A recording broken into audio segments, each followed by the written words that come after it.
Hello, my friends, and welcome to another episode of the Million Pound Mission Podcast. It's your buddy Adam, the PhD, the previously heavy dude. And with our Friday episode, as always, no intro music, no sponsors, no long spiel about anything. We're just jumping right in. This is a quick, actionable tip, or today, a set of tips that you can implement ASAP to get better results. Today, we're talking about episode 115, Fat Source Tips for Keto.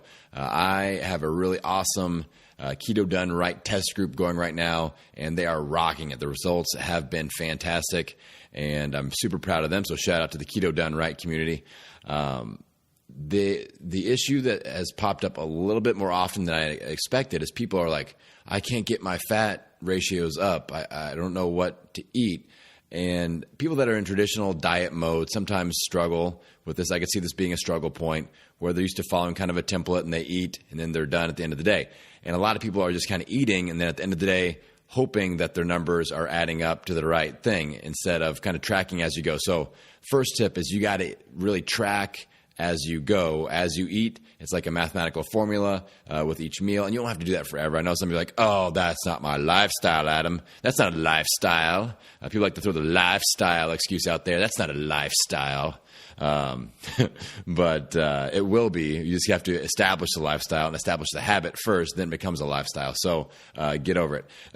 So with this, I need you tracking and logging and thinking about each meal, like I said, like a mathematical formula. And I really recommend starting your day with your first meal that you eat, whether you fast or not or whatever, get a really high-fat meal. So if you're shooting, like one of our main objectives is to get your fat calories to about 75 to 80% of your total calorie. So in your first meal, try to buffer that a little bit and go above. So if you're shooting for 75 for the day, go 80 or 85% for your first meal to give you a little bit of a buffer throughout the day. So if you have some vegetables, if your balance is off a little bit while you're at work, that will kind of even things out a little bit and it'll get you off to a really good start. So that is kind of prime objective number one. Prime objective number two is that we want to make sure that we are choosing the healthiest and cleanest fat sources possible. So we want to focus on words like grass-fed, grass-finished, pasture-raised, organic, all-natural, pesticide-free, hormone-free, antibiotic-free. So especially when you're looking at things like meats and dairy, if there is an animal that's treated with antibiotics, those antibiotics are going to have a really good chance of being passed through to you through that animal's fat. And if we're using that as a fat source and eating a lot of it, that's not what we want. So really think about, the source is important. And we want to really, try to eat as healthy as possible. And as I've talked about before, not go too crazy with the cheese and the bacon. Really get some nice quality sources. And so you're probably like, Adam, let's talk about quality sources. What do you eat? Good question, my friends. Here we go. I'm going to give you the list of my key keto fat sources in no particular order here. First one is liquid fish oil. I like the Carlson's liquid fish oil brand.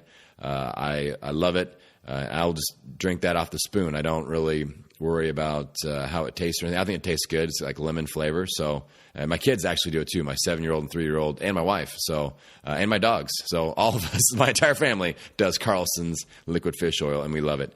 I do some cheese. So different cheese. Again, we shoot for the organic, all natural.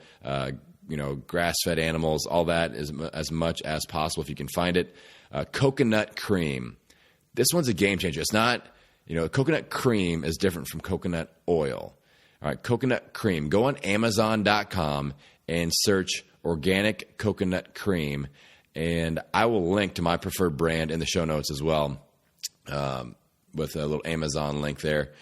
So these little cans of deliciousness are amazing, and I will just straight up put them in the refrigerator and eat it like a snack out of the can. You're going to get about 300 calories for a can, and I believe that's going to equal almost 30 grams of fat. So pretty darn good. There are a few carbs in there, but a lot more fat, and the ratios add up to what we want.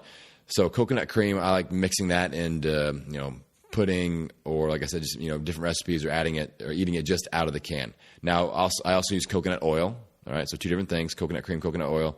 Heavy whipping cream. Again, look for pasture-raised, organic, grass-fed animals there. salami, pepperoni, some processed meats like that. Olive oil. Olive oil I use as a buffer. Heavy whipping cream and olive oil are something that you can have access to. So if you're at work and you're doing keto and you're like, oh my God, I can't get my fats up, just stick a pint of heavy whipping cream, organic, healthy, heavy whipping cream, and keep it liquefied. Like, don't whip it. All right. So just keep it in a little carton, and I would just drink it out of the carton. I do tablespoon shots of that. So if I need to boost my fat ratios, I just do little tablespoon shots of my heavy whipping cream or olive oil. Same thing. People get grossed out by it. I don't care. I drink olive oil. I do it. And you can too, my friends. Just try it. Try it once. And I told one of my clients there was two problems. She wasn't getting her fat levels up high enough, and she wasn't eating enough calories. So I told her, I said, client, do not go to bed until you have met these marks. So if you get to the end of the day and you're about ready to go to bed and you're like, oh, my fat and my calories aren't high enough, just start doing shots of olive oil and whipping cream until you hit your mark, and then you go to bed. And she did it, and because she was suffering from what she thought was keto flu, but it was just too low fat, too low calorie. And then we got her into real deal ketosis and got her calories at a nice level, and she's getting great results. So follow that advice as well, my friends. So olive oil, cream cheese, grass-fed beef, chicken thighs with the skin on, walnuts sparingly, again, a little bit of carbs there, bacon, sardines in olive oil. Don't get them in water. Get them in the dang olive oil so you get those extra fats in. So really, if you're struggling to get your fats in, eat more fats. That's the deal. Don't sit and be like, wow, I just ate all day long and I magically didn't get my fats in. Like, you have to focus on this a little bit and try some of these sources. You can go and make some recipes, but a lot of people do fat bombs and things like that. But I'm just kind of a straight up. I eat the fat. I do the shots of the olive oil, the heavy whipping cream. I don't really need things that taste great myself. So that may not be what you want to hear, but there's tons of, look up keto fat bomb recipes. You can have all kinds of delicious little treats that you can concoct out of these sorts of ingredients. So that is it for this week. And as always, I want to keep this advertisement free. If you guys can check out my Patreon page to support me so we can not have to worry about getting sponsors for these types of episodes, check that out at patreon.com/million pound mission. That's patreon.com/million pound mission. And I will see you on the next episode.